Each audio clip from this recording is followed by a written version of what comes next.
Ito ang liris chika mga mosang. Hiniritan ng mga marites ang aktor ni si Danny Pangilinan. Now you've gotten older. Diba 28 ka na? Anong feeling mo sa relasyon nyo ni Belle? It was love? At this point, ano sa palagay mo? Pakitanong ang iyong sarili.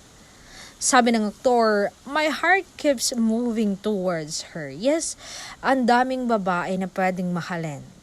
Pero siya pa rin ang iniisip ko sa katahimikan ng gabi. Pero hindi ko minamadali ang tadhana dahil alam ko ang mga bagay na totoo. Hindi kailangang ipilit. Kung kami panghabang buhay, ipagpapasalamat ko.